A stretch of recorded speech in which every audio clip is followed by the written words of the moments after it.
පාතාල ක්‍රියාකාරකම් සහ රටේ ආරක්ෂක තත්ත්වය සැලකිල්ලටගෙන තමන්ගේ ආරක්ෂාව වෙනුවෙන් පිස්තෝල වහම නිකුත් කරන ලෙස විපක්ෂයේ මන්ත්‍රීවරුන් 20 දෙනෙකු පාර්ලිමේන්තු ප්‍රධානීන්ගෙන් සහ ආරක්ෂකාංශ ප්‍රධානීන්ගෙන් ඉල්ලීමක් කර තිබෙනවා.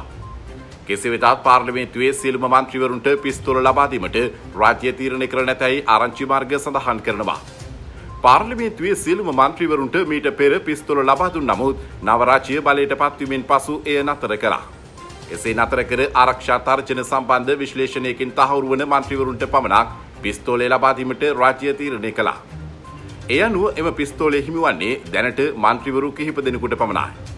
මේ අතර තමන්ගේ ආරක්ෂාව සම්බන්ධයෙන් කරුණු විමසීමට පොලිස්පතිවරයා පාර්ලිමේන්තුවට කැඳවන්නයි විපක්ෂයේ ප්‍රධාන සංවිධායක ගයන්ත කරුණාතිලක මහතා ඇතුළු මන්ත්‍රීවරුන් පිරිසක් කතානායකවරයාගෙන් පසුගියදා ඉල්ලීමක් කළා. ඒ අනුව කතානායකවරයා සහ එම මන්ත්‍රීවරුන් අතර සාකච්ඡාද පැවැත්වුණා.